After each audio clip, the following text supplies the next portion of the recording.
Hi guys, it's Kelly here. I'm back with another video for Honeybee Stamps.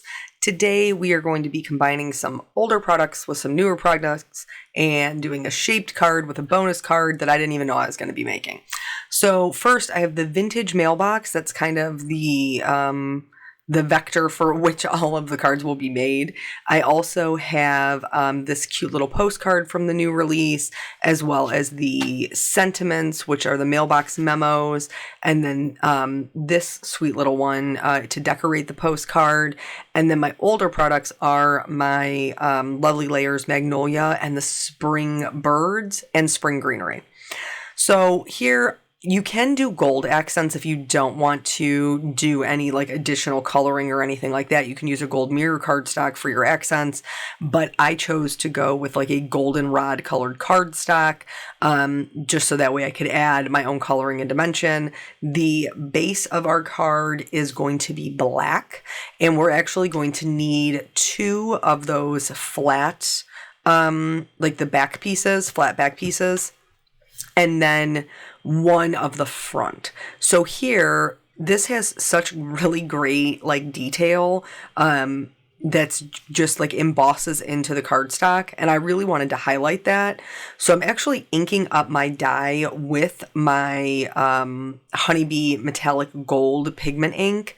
I'm inking it up just like I would a stamp, very, very carefully placing that down on my cardstock. This isn't watercolor cardstock, it's just regular black cardstock, and that is going to then, when it embosses the image into the cardstock, it will also press the ink in.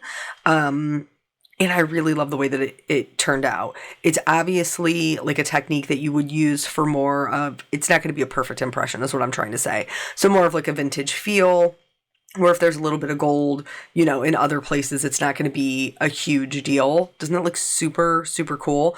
They also have a detail layer that I did the same thing with. Now, this was my own fault because this was the first time I'm playing with it. So I'm just going to show you. In the actual front of the mailbox, there is a hinge door that you can open, but not if you cut through it, which is what I'm about to do right now. So I thought this wouldn't cut it out. And this is my, like I said, my own fault for not looking at the layering guide. I thought that it would just emboss the image in there with the gold, but it actually does cut. And so I ended up with 2 of these, which is how we were able to make that extra card. So it all ended up working out in the end. But that is originally how you're supposed to be able to open the card, is you will open that section and then your little handwritten message would be on the inside. I wanted to create mine as a full A2 shaped card. So I am going to go through, I'm going to do the post a second time. With doing it the way that I did it the first time, all of the gold around the edges is embossed there, but that would not be the case if you just used the die on its own, which you'll see here in a minute. So one of them has a really bold border of gold.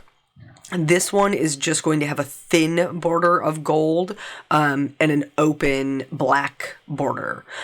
So I guess it just depends on what kind of look you're going for. Like I said, I did end up using both of mine. And because we're using pigment ink, just FYI, you do want to give this time to dry. So you're not going to be, manipulating it right away. You want to give it time to dry. Here, I just have a spare piece of cardstock. This is how I'm going to create my secret hinge to open the door, but not, what is the word that I want? Not take away anything from the front. So I've just marked how tall that I need it to be. I just held it up against the side of the card, and then I'm just going to cut right by where my pencil line is. I chose to make my hinge about a 1/2 inch wide. You could make it larger. I didn't want a huge piece on the back that was going to be visible. That's why I chose to just go with the 1/2 inch. But then by the time we're done putting it together, like, you won't even be able to see the hinge. It won't interrupt the design on the front at all. So once I get my little 1/2 inch piece cut here, I'm just going to, you can use a scoreboard. I don't have one handy, I typically use just my paper trimmer. And then I'm using my bone folder from Honeybee to score just right down the middle, so at 1/4 of an inch. And then the trick to this, because it is thicker cardstock and it can be a little bit difficult to fold, is just kind of press gently until you get it to start folding. And then once you have it folded over completely, then you can go in with the back of the bone folder and just kind of burnish it down, and it'll give you this little black hinge. Whatever color you've made your mailbox, that would be the color you would want to do it in so that it blends in pretty seamlessly. I've laid out all of my dies here. This is my postcard, my birds, my magnolias, my my spring greenery that's gonna help me kind of fill out my bouquet. The reason that I chose black for this is because I really thought like a pinkish white magnolia would really pop with the contrast. Turns out I was right. And so my initial instinct was to go with navy blue, but if you remember back at Christmas, I did a different postbox blue, and so I wanted I wanted the contrast, but I didn't want to have them all be blue, even though blue is my boyfriend. So here, this cute little postcard die is designed to kind of fit right in here. I'm just going to do just a couple of little things to make it look, a little aged, a little distressed, nothing too crazy. This is regular cardstock. It's not watercolor cardstock. So if you've ever stamped with distress inks, they don't stamp really that great. There's a lot of blotchiness because they are water-based, and which is kind of what I need. So I inked up just the florals of this bird cage with some picked raspberry. I inked up everything else, the script in the bird cage, with some hickory smoke. I stamped off once and then stamped onto my postcard. It was a little bit too light. The gray was anyway. So I went back in with the gray full strength. I just dabbed it off with a cloth, just again, so it didn't stamp perfectly. And then I'm going to use this, what does it say? It's something post. And a little stamp and a little hummingbird right over top of the cage. I'm going to stamp these in that gold pigment ink because I do want it to be complementary to the card design in which we are going to be using it in. And you could totally heat emboss these, with the pigment ink if you wanted. I didn't feel like it was necessary. I liked that the stamping was a little bit lighter. The gold is still very prevalent. It is obviously still metallic. It's just not as in your face as a heat embossing would be.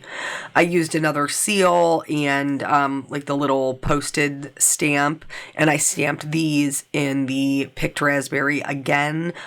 Used my rag to just kind of buff off some of the color so it didn't stamp perfectly. We are working on regular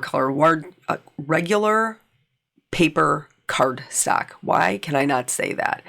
So we don't want to add too much water. I just did a couple of droplets and then blotted that up. I'm also going to add a little bit of shading. This is still wet, so I'm going to be super gentle, but because I'm adding the ink while it's still wet, it's going to pick up differently on different areas and help kind of give it that more aged or worn look. You can see that right next to the bird cage. How it's just picking up different. In order to add a couple of little splashes, I'm just going to use a number 2 round brush and the same ink. I've just smushed it down on my desk, and then I'll just splatter some on in just some random areas. You're not even going to see very much of this, but this was the process that I went through, so I wanted to be able to show you that. Now we're going to move on to the coloring of these dies. If you have ever seen any of the videos I've done with the lovely layers, I have used the magnolias before. So this is going to be just a little bit sped up. This is already a really long video because we're making 2 cards with a lot of parts. So you can slow it down for sure, or you can see another video that maybe where, it's more slowed down closer to real time. But basically, I color all my lovely layers the same way. I always put down the layer that goes before it, trace that with my lightest ink color, and then add my shadows. In this, normally I would go around the edges as well, but in this case, I want my magnolia to look white at the edges, so there's no reason to go around the edges.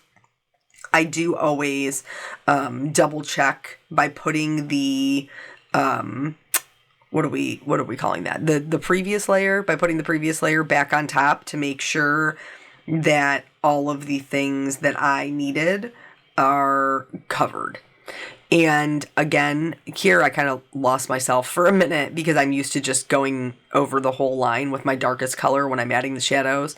But in this case, that is not necessary because it is going to fade to white, and we do want to make sure that we're leaving plenty of white. So one of the things that I do want to mention, if you are a big fan of Honeybee, if you are a fan of myself, I am actually going to be teaching a class in person on, when is it? March, I think it's 15th and 16th. I teach on Friday and Saturday. So I am teaching at Crop on the Cape. Now, Crop on the Cape is a full affair. It's like a full retreat function.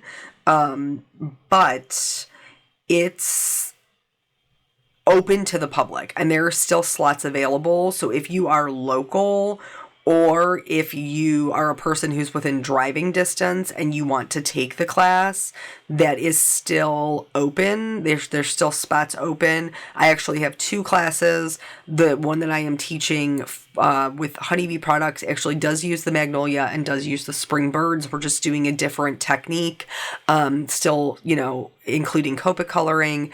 And then the other one I'm doing is stenciling and Copic glazing.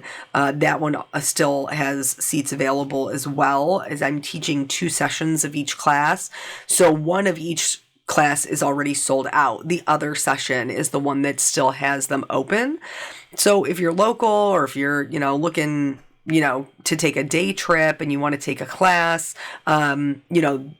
I would love to, you guys know, I'm super excited about being able to meet you guys in real life and to have conversations and to just kind of catch up. So the crop space that is, and like the swags and things like that are not available, but there's tons of classes to take. So even if you came for mine, but you wanted to sign up for other classes, you could make a whole weekend out of it. Really, truly, you could.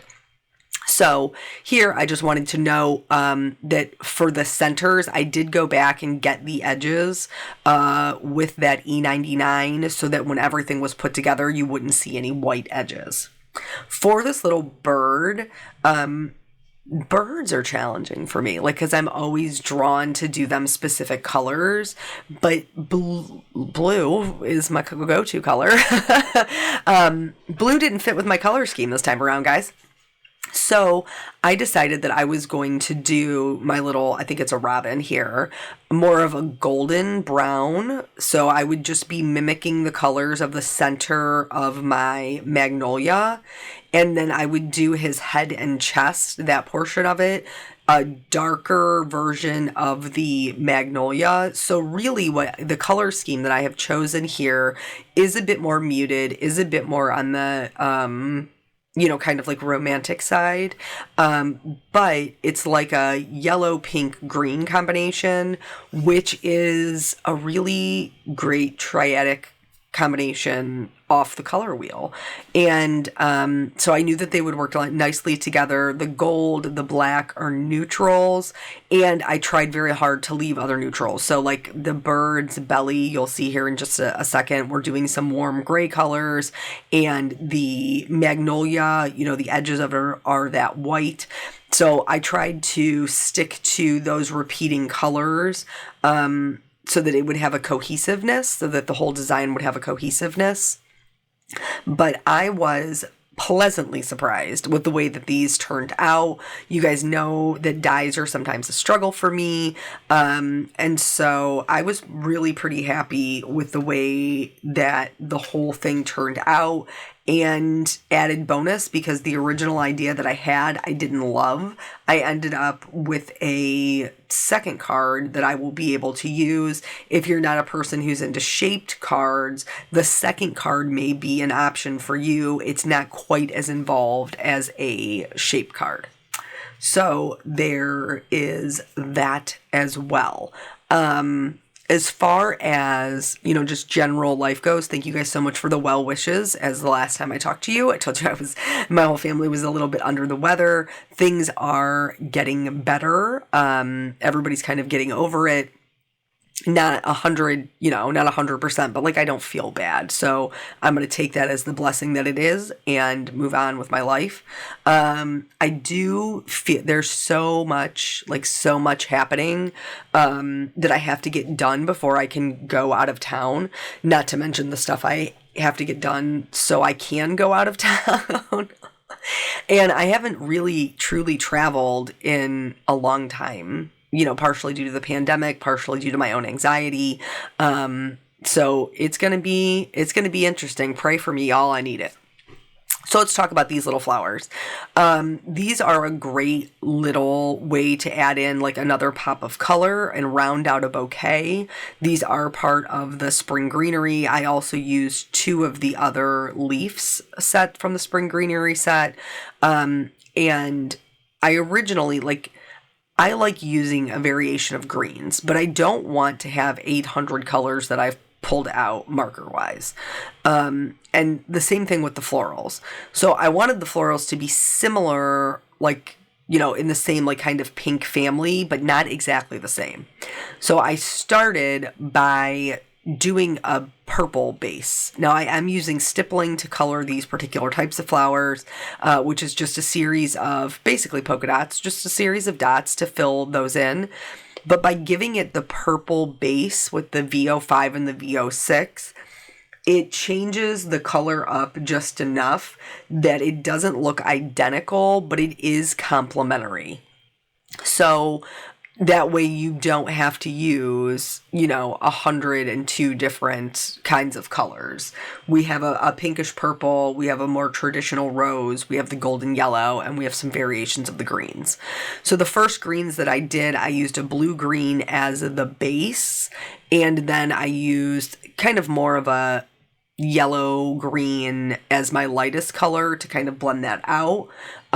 For this one here, I'm doing almost the same color combination because my intention is to put those florals with this leaf. So that way they're sitting together really nicely. If for some reason you find that your lightest color has lightened up your darkest color too much, you can always go back in with your darkest color and add a little bit more shading to the underneath of those leaves. For this particular leaf, which honestly I think must be my favorite because every time I pull out the spring greenery set, I always end up using this particular set of leaves.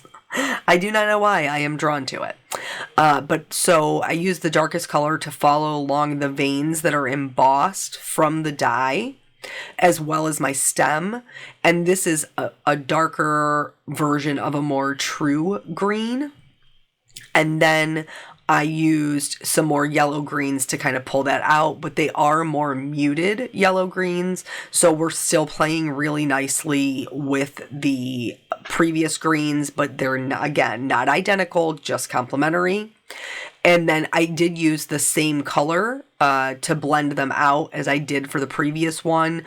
But because the 2 other colors are different, it has a totally different feel than the previous one. I struggled a lot with the magnolia leaves because they are a bit darker and nothing was dark enough. So ultimately, after trying all of the combinations that you see up there, because even I sometimes still have to play around with color, I decided to go with black as my darkest color. Then I went in with a G29 and then I went in with a YG67.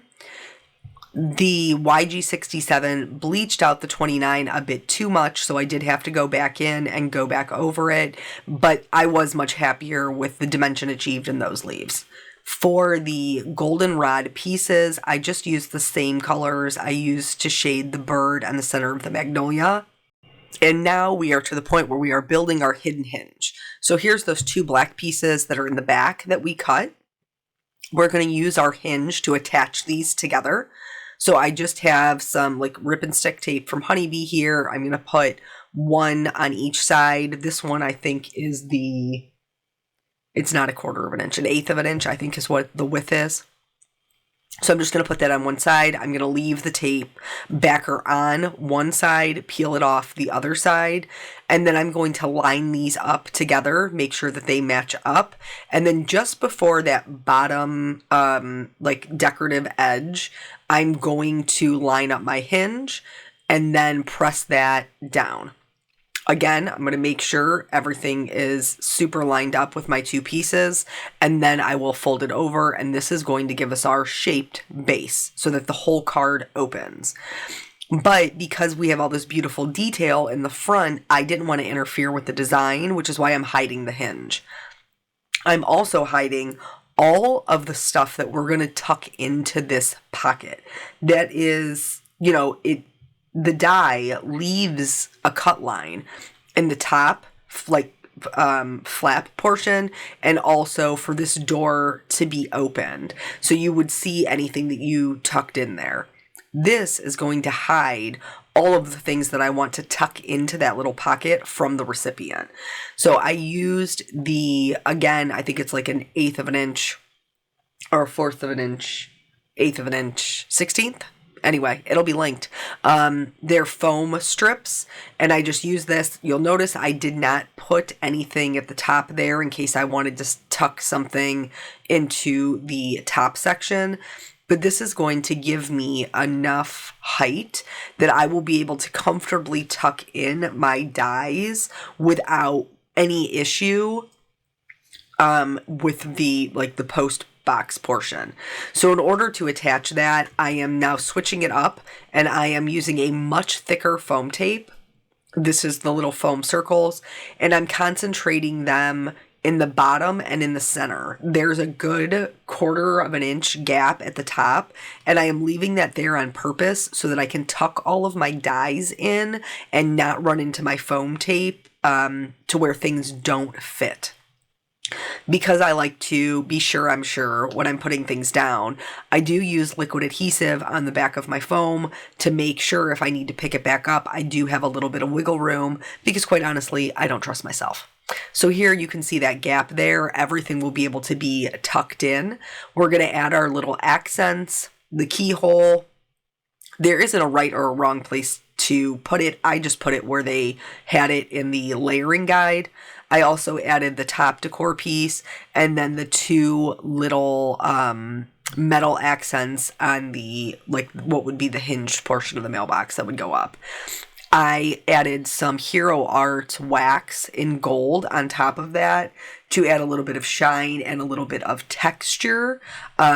Because it's embossed, it does catch certain areas, which is also why I didn't take the time to add any shading to those little metallic accents, because there really wouldn't see it when I put the wax on.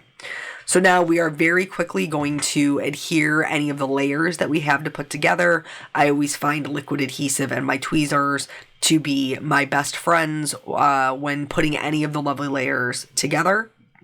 Also, if you have really tiny pieces parts, like the bird eyes or the bird beak, I also find the little gem pickup tools. Mine is a crystal katana, but those are very helpful in picking up the teeny tiny itty bitty little pieces.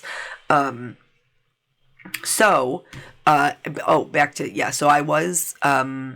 was sick, which I feel like probably did back me up some, I wasn't being very productive. And I try to just remind myself, everybody has sick days. That's why they're built into the public industry, or what is considered private industry. Public is government. But anyway, so I needed to take some sick days. It just was what it was. Unfortunately, that does mean that I am kind of up against it to get my stuff done before we go out of town. And while I am wildly apprehensive. There are no words. There are no words to tell you how anxious I am about it. I am choosing to concentrate on the good parts of it, that my husband is coming with me, so we will have a little weekend away, that I get to see a friend of mine who I haven't seen in ages, that I'm going to get to teach, which I love, which brings my heart such joy, and I'm going to get to meet you guys, which I also love. And so there are a lot of positives. The only negative is the travel anxiety. And so I can't let that one negative ruin all of my positives. And so I just try to, keep the good things in mind, try not to let the bad things take over my brain. And, we're just trying to work through it, doing what I can. So here, for the second card that I didn't know I was making, once I realized I was going to have a second card, I wanted to have a little bit of a gold border, but I was too cheap to waste my gold cardstock. So I made my own, because all I need is the border. So basically, I took my pigment ink pad and I rubbed it around the edges of a piece of white cardstock, and then I am dumping on my gold embossing powder, and then I will heat set this until it is smooth. This will give me a really great little border that matches all of my other embossing for like my sentiments, and didn't require me to use, a full 4¼ by 5½ sheet of metallic cardstock. That's just me. You do you. If I had more of it showing, I probably would have went ahead and used the metallic cardstock, but I literally just needed like 1/8 of an inch border on all my sides. So here, this is what I wanted to show you. This was my original intention with all of the pieces that I built, was to have them coming out the top and then have kind of like a little like corsage portion at the bottom. This will fit into a 5x7 envelope if you wanted to do it this way. However, I felt like it was a little bit too much and I wanted you to be able to see more of the mailbox. So that's how the second card was born, but I didn't want to do the same thing. So rather than cut another shaped card, I just used that post. This is also where I'm going to use my postcard because it did not fit with my bird and my other florals. And I'm going to create the look of a post box using a full A2 size card. So once I had everything all put together, this is a long video. I'm sorry I couldn't fit it all in, but you get the rough idea. This is all tucked in. You can't see it on the inside. The sentiments for this are so cute. One says handmade happiness. The other one said consider this a paper hug. There's another one that I really, really love. Hold on, let me see if I can find it so that I can tell you what it is, because I don't want to misquote it. It says like there's a whole lot of love in this card. It says something like that. There's a whole lot of love packed in this card. I cannot remember exactly what it says, but it's adorable and I love it. So anyway, you saw me punch the little holes. The holes are going to act as my like little nails around to create my post box look without actually having to cut anything. Now I used a hole punch for that. You could also use a small circle die. You could also use gems or pearls. Pearls would be great for that. But I already had the embossing that nobody was going to see, so this just seemed to make sense to me. So once I have the flowers all arranged and everything's glued to itself, I'm going to go ahead and glue this down to the card. And then for the post portion, I adhered that the same exact way with the foam dots to make room for all of the die cuts that are kind of tucked down in there. I think this one is really cute too. So if like shape cards are not your thing, this is another way to achieve a very similar look. You could absolutely, tuck a little birdie in there. That would be totally adorable. To finish them both off, I added a little bit of clear shimmer, of course, because I love the shimmer, and then I went in and did some white gel pen highlights for the bird's eye on the center of the magnolias, and then also all along the like pinkish purple flowers to just kind of put back in a highlight. And then that's it. That's both cards. That's our little shaped card with the hidden hinge and the bonus card that nobody knew we were making. So I hope that this inspires you to kind of mix up your products and see what you can create for different seasons. Thank you guys so much for joining me. I always appreciate your time, and I will catch you on the next video. Bye.